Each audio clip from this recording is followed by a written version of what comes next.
ہے، اہل بیت کی محبت بھی ہے، ازواج رسول کی محبت بھی ہے، اولیاء اللہ کی محبت بھی. پھر کیا وجہ ہے کہ جب بھی یہ مظاہرات ہوتے ہیں تو صرف شیعہ قوم ہی کے افراد نظر آتے ہیں؟ اور یہ شیعہ قوم ہی کے افراد جو ہے مختصر لوگ اگر آئیں گے اہل سنت کے تو آ جائیں، لیکن یہ کہ ہم لوگ جو ہیں وہ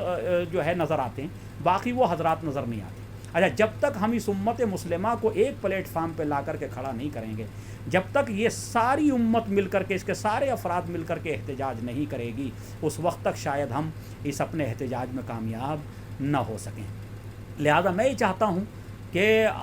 اس پیغام کو ہم انٹرنیشنل طور پر ہر مسلمان تک پہنچائیں. مجھے انصاف سے بتائیے کہ ہم نے اتنے احتجاج کیے، اتنا پروٹیسٹ کیا، یہ سب مظاہرات کیے، لیکن مجھے انصاف سے کتنے نئے مسلمانوں کو ہر 8 شوال کو ہر سال یہ پتہ چلا کہ جناب زہرا کی قبر منہدم ہو گئی ہے، منہدم کر دی گئی ہے؟ کتنے نئے مسلمانوں کو یہ خبر پہنچی کہ امام حسن مجتبیٰ سید شباب اہل الجنہ اور اہل بیت رسول، ازواج رسول اور صحابہ کرام، اولیاء اللہ، شہداء اسلام، ان کی قبریں منہدم ہو گئیں، تاراج پڑی ہوئی ہیں؟ کتنوں کو پتہ چلا؟ یقیناً ہم اپنا پیغام نہیں پہنچا پائے. لہذا ہماری ذمہ داری تو کچھ یہ تھی کہ ہم سیمینار کرتے، ہم جو ہیں وہ اس سلسلے میں بڑی کانفرنسیں کرتے، اور ان کانفرنس میں جو ہے وہ علماء اہل سنت کو دعوت دیتے، ان علماء کو دعوت دیتے کہ جن کا اہل سنت بھائیوں کے درمیان اثر و رسوخ ہے، جن کی بات کو وہ لوگ تسلیم کرتے ہیں، ان کو ہم ادب و احترام سے بلاتے اور ان کے خیالات کو پھر انہی کے ماننے والوں تک، اہل سنت بھائیوں تک پہنچاتے. تو دیکھا آپ نے کہ ہم نے فرقہ بندی اور تعصب مذہبی کی وجہ سے ہم کہیں نہ کہیں ہماری آواز محدود ہو گئی ہے. ورنہ کیسے ممکن ہے کہ پورے عالم اسلام میں کسی چھوٹی سی حکومت کے خلاف احتجاج ہو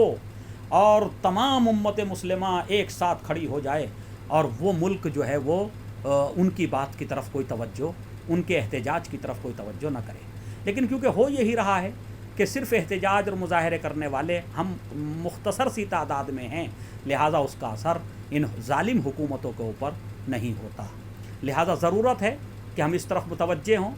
یعنی جو کامن چیزیں ہیں مسلمانوں کے درمیان، وہ بھی فرقے واریت کی وجہ سے وہ اس پہ بھی ہم لوگ جمع نہیں ہو پا رہے.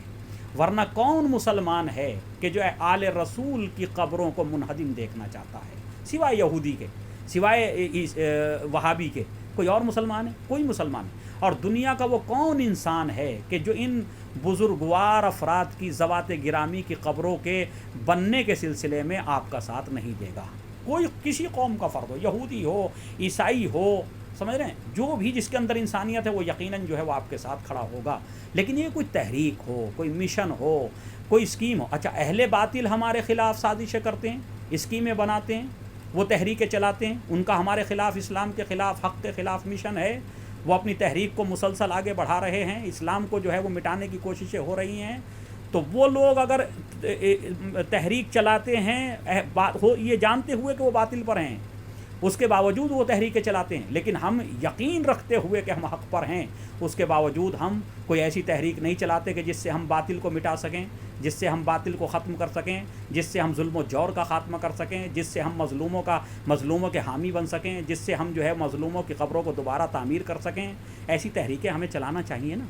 تو عزیزان گرامی، مجلسیں اپنی جگہ صحیح ہیں، احتجاجات، یہ چھوٹے چھوٹے پروٹیسٹ اپنی جگہ صحیح ہیں. میں نہیں کہہ رہا کہ ان کو بند کریں، نہیں، کم سے کم انسانی آواز تو بلند ہو رہی. لیکن سب سے اہم ذمہ داری آج ہماری یہ ہے کہ ہم اگر سعودی کے اندر ان کی فکر کو بدلنا چاہتے ہیں، ان کو مجبور کرنا چاہتے ہیں کہ وہ مزارات مقدسہ کو جو ہے وہ دوبارہ سے تعمیر ہونے دیں اور ہمیں یہ موقع فراہم کریں کہ ہم مزارات کو دوبارہ تعمیر کر سکیں، تو اس کا ایک ہی راستہ ہے کہ ہم باہر سے وہیں کے رہنے والے ان اہل سنت افراد کو کہ جو اہل بیت علیہم الصلوۃ والسلام کی محبت کا عقیدہ رکھتے ہیں، ان سے توسل کرتے ہیں، ان کو وسیلہ بناتے ہیں، جو قبروں پہ جاتے ہیں، اولیاء اللہ کو مانتے ہیں، شہداء اسلام کی زندہ ہونے کو مانتے ہیں، ان مسلمانوں کو ہم باہر سے رہ کر کے سپورٹ کریں. اب وہ سپورٹ کیسے ہوگی؟ فرض کیجیے ایک فکری سپورٹ ہے ایک تو، اور وہی سب سے اہم ہے فکری، کیونکہ اقتصادی تو ان کو ضرورت نہیں ہے، خدا کا شکر ہے وہاں کے رہنے والے سب اقتصاد میں ہم سے بہتر ہیں. تو ہمیں فکری سپورٹ کرنا ہے. فکری سپورٹ کیا ہے کہ جو ایک انجماد طاری ہو گیا ہے، ایک حکومت کے سامنے جو لوگ سر جھکائے ہوئے ہیں، جو لوگ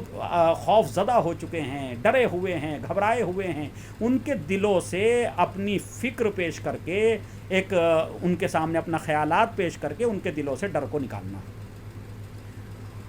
اور آپ دیکھیے کہ اگر یہ تحریک ہم شروع کر لیں کہ ہم اب تو ماشاءاللہ یہ بھی ضروری نہیں ہے کہ سعودی کے لوگ صرف عربی ہی جانتے ہیں اور وہ عربی کے علاوہ کوئی اور زبان نہیں سمجھتے، نہیں، انگلش جو ہے وہ انٹرنیشنل لینگویج ہو چکی ہے۔ گلف کنٹریز کے اندر بھی اب عرب لوگ جو ہیں وہ انگلش پڑھتے بھی ہیں، لکھتے بھی ہیں، سمجھتے بھی ہیں۔ تو ہم چھوٹے چھوٹے، اور فیس بک کے اوپر ہمیں کسی کو تلاش کرنے کی ضرورت نہیں ہے کہ جی ہم کس کو یہ میسیج دیں گے۔ آپ ہر شخص جو ہے وہ ہزاروں آدمی سعودی کے اپنی فیس بک پیج کے اوپر جو ہے وہ جوڑ سکتا ہے، ہزاروں آدمی جو ہے آپ اپنے دوسرے سوشل میڈیا پر جوڑ سکتے ہیں، جو اور پلیٹ فارمز ہیں سوشل میڈیا کے ان پر جوڑ سکتے ہیں۔ اور اس کے بعد اس طرح کے میسیج آپ دیجئے کہ بھئی سعودی کے اندر کیا صرف ایک ہی خاندان کو حق ہے کہ وہ حکومت کرے؟ کیا ایک ہی خاندان کو حق ہے کہ سعودی کے مال و دولت کے اوپر وہ اپنا تسلط، اپنا قبضہ کرے؟ کیا ایک ہی خاندان کو حق ہے یا دو ہی خاندان، آل سعود اور آل وہاب، انہی دونوں خاندانوں کو حق ہے کہ وہ جو ہیں وہ حکومت میں رہیں؟ اور خداوند عالم نے آپ باقی تمام مسلمانوں کو جو سعودی کے ہیں ان کو جو ہے وہ محکوم پیدا کیا ہے، حکومت یعنی ان کے زیر سایہ رہنے، ان کے جو ہے وہ زیر کرم رہنے کے لیے پیدا کیا ہے۔ تو اگر ہم اس طرح کے میسیج اور اس کے علاوہ یہ بھی ایک میسیج دیں ان لوگوں کو کہ آپ دیکھیے کہ جو لوگ آپ ہی کے ملک میں اسلام کی حفاظت کے نام پہ اور اسلامی نقاب اوڑھ کر کے جو ہے وہ اسلامی حکومت اور یہ کہہ رہے ہیں کہ ہم خادمین حرمین شریفین ہیں، انہی کو آپ سمجھیے۔ کیوں نہیں سمجھنا چاہتے؟ آپ کھڑے ہوئیے، آپ ان کے خلاف گفتگو کیجیے، آپ جو ہیں وہ اپنے ایک تحریک چلائیے۔ تو لہٰذا ہم باہر سے یہ سپورٹ فکری طور پہ ان کی کر سکتے ہیں، اور جس دن جو ہے یہ کام ہو جائے گا اور وہاں کے ولو مٹھی بھر افراد ہی صحیح اگر انہوں نے اس حکومت کے خلاف احتجاج کرنا شروع کر دیا، سوشل میڈیا پر بولنا شروع کر دیا، تو انشاءاللہ وہ وقت دور نہیں ہے کہ جب یہ ظالم و جابر حکومت متزلزل ہو جائے گی، اس کی بنیادیں لرز جائیں گی اور اسے پھر جو ہے کوئی امن و امان نہیں ملے گی۔ اور اگر ہم نے پوری دنیا کے مسلمان کو اس پروگرام میں شامل کر لیا اور پوری دنیا کے مسلم علماء کو ہم نے اس سلسلے میں جو ہے وہ مظاہرات میں اور احتجاج میں اور جنت البقیع کے اس تحریک میں شامل کر لیا، تو خدا کی قسم 2-4 سال کے اندر ہی سعودی حکومت جو ہے نیست و نابود ہو جائے گی، اور وہ وقت آ جائے گا کہ جب کوئی نئی حکومت وہاں پر تشکیل پائے گی، اور وہ ایسی حکومت ہوگی کہ جو اہل بیت علیہم الصلاۃ والسلام کی محبت بھی رکھتی ہوگی اور صحابہ کرام اور ازواج کی محبت بھی رکھتی ہوگی، اور اس طرح سے جو ہے وہ دوبارہ سے جنت البقیع کی تعمیر ہو سکے گی۔ اور ہم دعا کرتے ہیں کہ خداوند عالم